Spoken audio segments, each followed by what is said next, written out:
Some NFL legends enter the league in dominant fashion, proving they belong from day one. Others struggle, throwing interceptions or barely making an impact at all. These 11 NFL legends have won a combined 18 Super Bowls, appeared in 90 Pro Bowls, and left an everlasting mark on the league. These are their very first games in the NFL.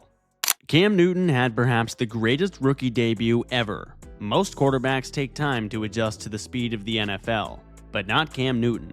His first game shattered records and silenced any doubts about his transition to the pros. Newton dominated college football, winning the Heisman and a national title at Auburn.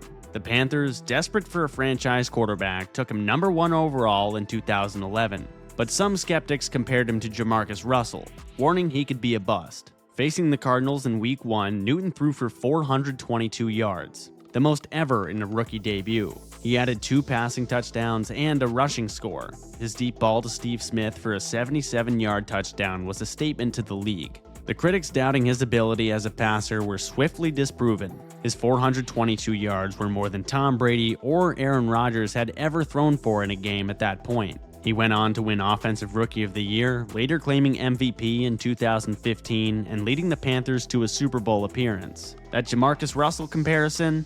Officially dead. Real quick, if you love this type of content, subscribe so you can always get the videos as soon as they drop. Back to the video. John Elway had a nightmare start for a future legend. Elway would go on to become one of the greatest quarterbacks in NFL history, but his debut, it was a disaster. Before he became a 2-time Super Bowl champion and Hall of Famer, his first game left Broncos fans wondering if their prized rookie was in over his head. Elway entered the NFL with sky-high expectations. The number 1 overall pick in the 1983 draft, to this day he is still considered the greatest quarterback prospect of all time. With a rocket for an arm, he's got a rocket for an arm! A high IQ out of Stanford, and mobility that scouts drooled over. But per his father's recommendation, he refused to play for the Baltimore Colts, who originally drafted him.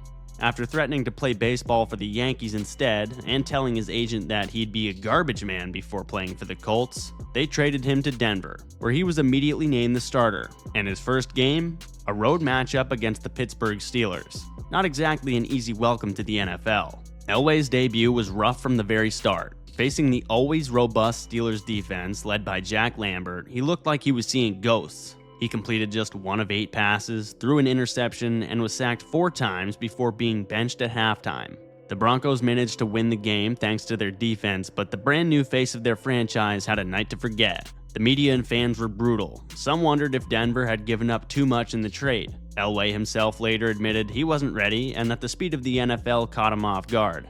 But as history would prove, this was just a bump in the road. Elway more than recovered, going on to win 2 Super Bowls, an MVP award, and establishing himself as a generational icon. His debut might have been ugly, but it was just the beginning of a legendary career. Sometimes even the greatest start with failure. But not Deion Sanders. He made a dramatic entrance, wasting no time showing the world he was built for the spotlight. From his very first game, he proved why he was called prime time. Coming out of Florida State, Sanders was one of the most electrifying athletes in the nation. A 2-sport star in football and baseball, lightning fast, impossible to shake, and talked like he was God's gift to American football. So the Atlanta Falcons selected him 5th overall in the 1989 NFL Draft, expecting him to be a game changer from day one. To say Deion believed in his own talent would be quite the understatement. He wanted to put on a show. He famously told reporters, "They don't pay anybody to be humble." And he was about to back up every word. In his first game against the Los Angeles Rams, Sanders lined up as a punt returner and made history immediately. He fielded a punt, weaved through defenders, and took it 68 yards to the house for a touchdown. Just like that, the legend of primetime was born. Of course, he also played corner throughout the game, flashing his elite coverage skills. While he didn't record an interception, his presence was already altering the way opposing quarterbacks approached the passing game. He had set the tone for what would become a Hall of Fame career. The return touchdown was an instant highlight, and Sanders' debut was one of the most electric in NFL history. He was more than a shutdown corner. He was also a multi-dimensional weapon.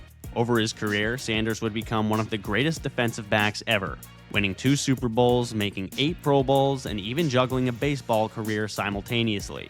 From his first game, Deion Sanders was an entertainer, a superstar, and a legend in the making. But the same cannot be said for Peyton Manning. It's difficult to imagine that the greatest regular season quarterback of all time, someone who was known for being the most cerebral and overprepared player ever, struggled as a rookie. But not every rookie quarterback can be Jaden Daniels. Manning's debut was a rocky beginning to what would morph into one of the greatest careers in football history.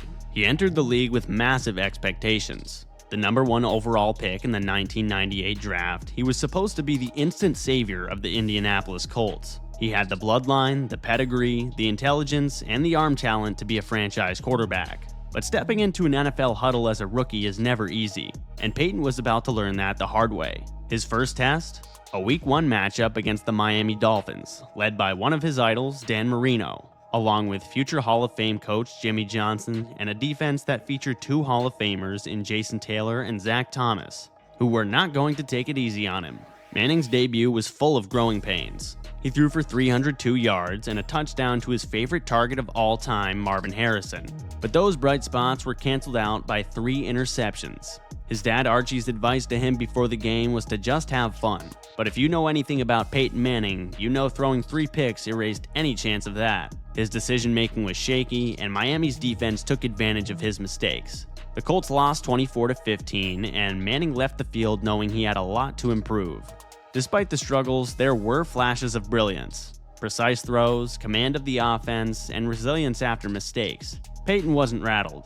The loss and turnovers weren't the start Colts fans had hoped for, but he stayed the course. Although he did set a single-season rookie record for interceptions with 28, he also set the rookie record for yards with 3,739 and passing touchdowns with 26. The Warden went on to become a 2-time Super Bowl champion, 5-time MVP, and one of the greatest quarterbacks ever. His debut might not have been pretty, but it was just the beginning of a career defined by preparation and precision passing.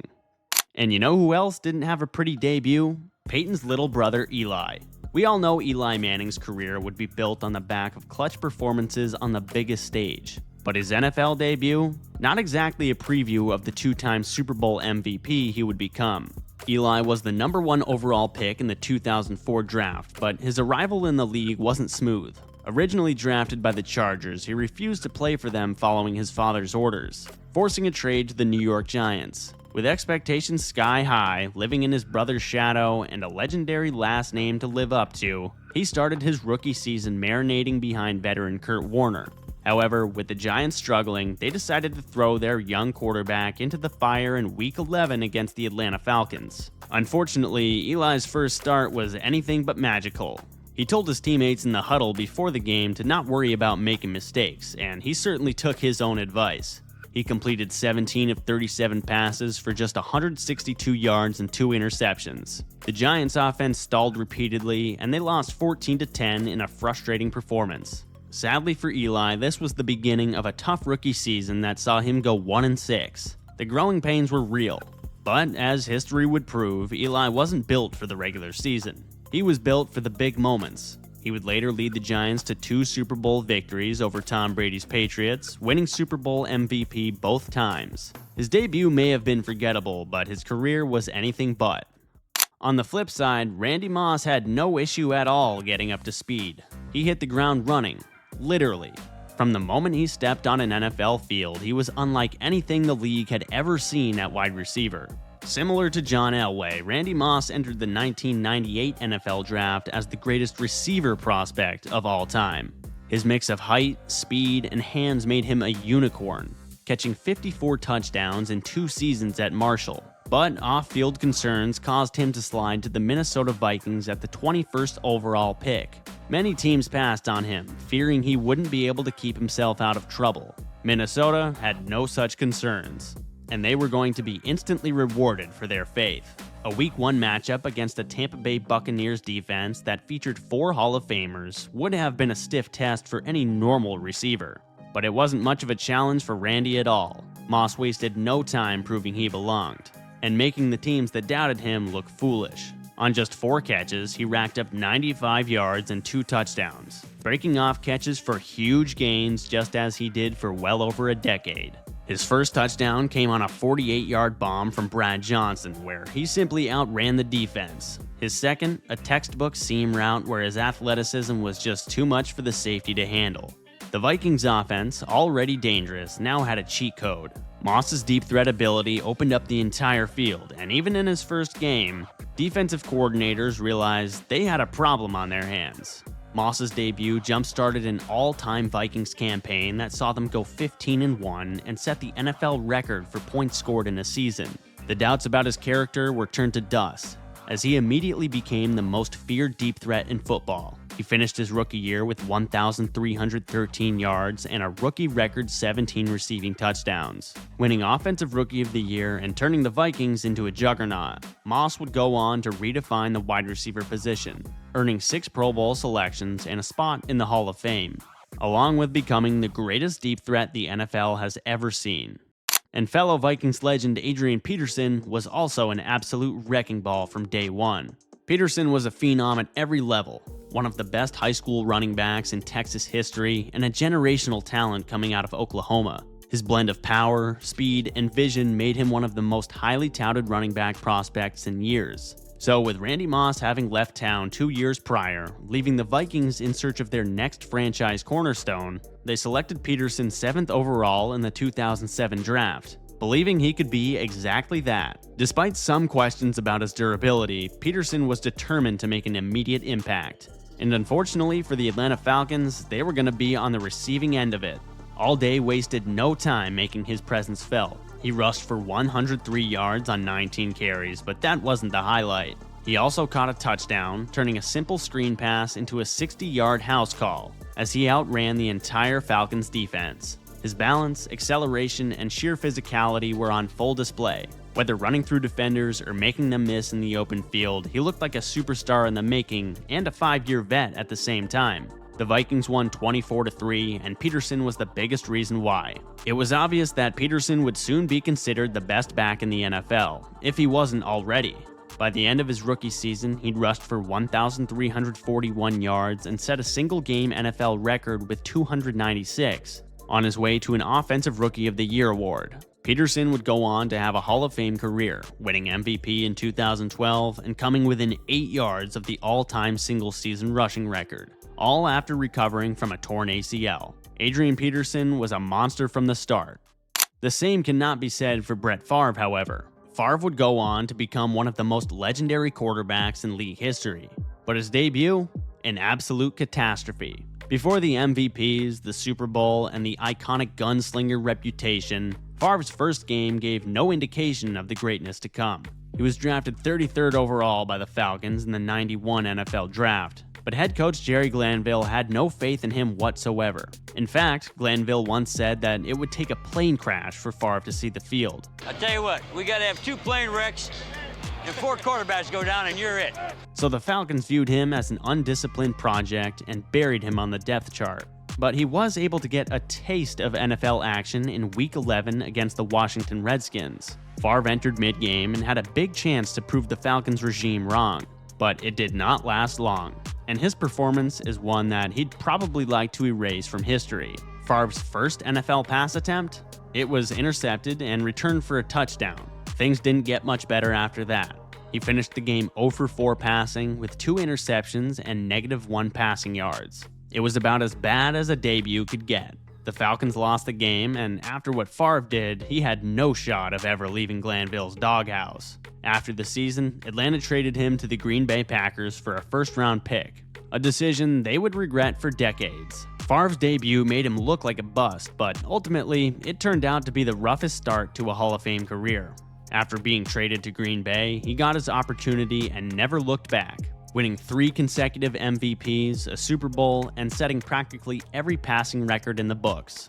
But 15 years from now, it might be Patrick Mahomes who has every passing record in the books. However, before he became the face of the NFL, a Super Bowl MVP, and a highlight reel machine, Patrick Mahomes had to wait his turn. Taken 10th overall by the Chiefs in 2017, Mahomes sat behind veteran quarterback Alex Smith for virtually all of his rookie season. The Chiefs were already playoff bound when they gave Mahomes his first start in Week 17 against the Broncos. Mahomes entered the game with a ton of hype, but 0 NFL experience. Chiefs head coach Andy Reid had carefully kept him on the bench to develop behind Smith. So this game wasn't about securing a playoff spot. It was about getting a first look at the future. Mahomes didn't light up the stat sheet, but his performance was impressive for a first outing. He completed 22 of 35 passes for 284 yards, including a game-winning drive in the fourth quarter to set up a field goal.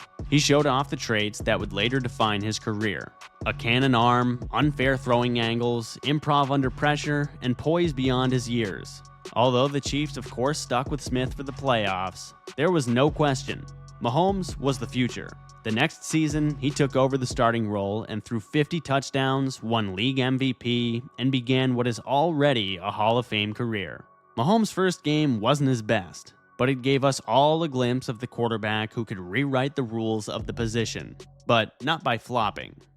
However, Anquan Boldin's debut was his best game ever, and goes toe-to-toe with Cam Newton as one of the best debuts of all time. Anquan Boldin showed up on day one and torched an entire defense. His debut was historic, even making Randy Moss's first game look like child's play. Despite being a dominant playmaker at Florida State, Boldin was not seen as an elite prospect. He fell to the second round of the 2003 NFL Draft, where the Arizona Cardinals happily scooped him up. Teams doubted his speed, but Boldin was out to prove he didn't need to be a burner to dominate at the next level. And the Detroit Lions were certainly not going to stop him in Week 1. Boldin got to work immediately. He erupted for 217 yards and 2 touchdowns on 10 catches, setting an NFL record for the most receiving yards in a rookie debut. He had an unreal connection with quarterback Jeff Blake all day, connecting repeatedly in the short and medium areas of the field, then shredding the Lions' defense after the catch. It wasn't just the greatest receiver debut of all time. It was one of the best games by any receiver that season. And with Larry Fitzgerald not arriving until the following year, Boldin had no competition for targets. He'd finish his rookie season with 101 catches for 1,377 yards and 8 touchdowns, winning Offensive Rookie of the Year. He wouldn't quite go on to have a Hall of Fame career, but he is firmly in the Hall of Very Good, winning a Super Bowl with the Ravens and finishing with over 13,000 receiving yards. His debut would ironically end up being his best game as a pro. Since you're still with me, please subscribe to help the channel grow so I can pump out more quality content for you. Back to the video. Last but certainly not least, according to the stat sheet, Tom Brady had one of the most forgettable debuts in NFL history. But we all know his debut would end up transforming the NFL forever. Almost everyone knows he spent his entire rookie season as the 4th-string quarterback, seeing virtually no action, only 3 pass attempts on the season. Technically, his first ever NFL appearance actually came in garbage time of a blowout loss against the Detroit Lions in Week 13 of his rookie year. But by the beginning of the 2001 season, he descended to the 2nd string, and an injury to Drew Bledsoe changed everything, allowing Brady to get his first real shot. However, what many don't remember is what actually happened in that game. Heading into Week 2 of the 2001 season, Bledsoe was obviously still the unquestioned starter, because no one in their right mind would give a 6th-round sophomore quarterback a starting job unless they were desperate. But late in the 4th quarter against the New York Jets, history occurred. Bledsoe took a brutal hit that would sideline him indefinitely. Suddenly, that desperation was a reality. Brady stepped in with the Patriots trailing 10-3 in the 4th quarter, tasked with igniting a lifeless offense with little time to spare. He didn't exactly light up the stat sheet, completing 5 of 10 passes for just 46 yards. He managed the offense, but couldn't march down the field at will to win the game like we became so accustomed to him doing. The Patriots still lost 10-3, but little did everyone know they had just witnessed the birth of a legend. At the time, nothing about Brady's performance screamed future GOAT, but head coach Bill Belichick saw enough behind the scenes to believe in him. The next week, with Bledsoe still recovering, Brady got the start, and the rest is history. If you love NFL mini docs, click this playlist to watch more now, and subscribe for more NFL content.